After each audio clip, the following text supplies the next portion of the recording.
Өзгөн району балдар чыгармачылык борбору Көктөм 20. Полочолу шабатындагы орто мектебинин окуучусу Султанов Нуржигит. Апаке, ак сүтүңдөн айланайын апакем.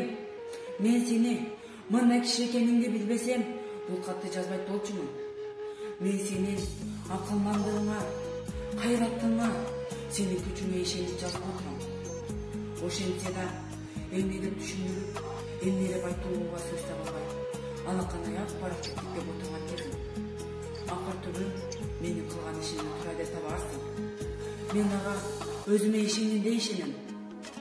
Ооба, апа, туура дээрсиң. Ошентсе да, түшүнсөң да, жүрөгүмдүн түпкүрүндө мага болгон сурооң калат. Балам, эмнеге өз өмүрүмдү өзүң кыйдың?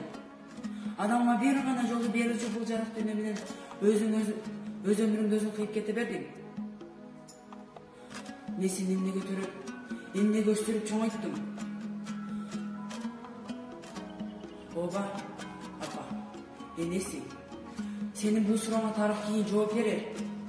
Ал эми мен айтаарым, согушту биз тилеп алган жокпуз. Бул баардык эле кишинин башына келген кыйын иш. Адам баласына балта алган зулум көч. Биз аны үчүн күрөшпөй кое албайбыз. Аны үчүн кан төгүп, аны үчүн жан берип, аны кыйратып жакылууга милдеттүүбүз. Антпесек биздин адам деген атыбыз өчөт. Мен согушта жүрүп берди көрсөтөйүн деп эңсеген эмес элем. Мен өзүмдү эң бир жөнөкөй, эң бир асыл ишке мугалимдикке даярдап жүрдүм. Заманыбыз жок экен. Балдарга тамактанып окутууну куракан жоокер болдум. Ал мен айрым эмес. Бир сааттан кийин мен мекен тапшырган ишке барып, кайра кайтпайм. Душмандын талуулуу жерине барып, аны кыйратып жок кылып, өзүмдү жок кылам. Мекен үчүн, эл үчүн, дүйнөнүн баардык жакшылыгы үчүн. Кош.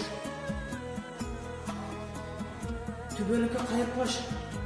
Кош. Караныңдан айланайын. Алато. Сенин мугалим уулуң лейтенант деп мисал деп сурап койду.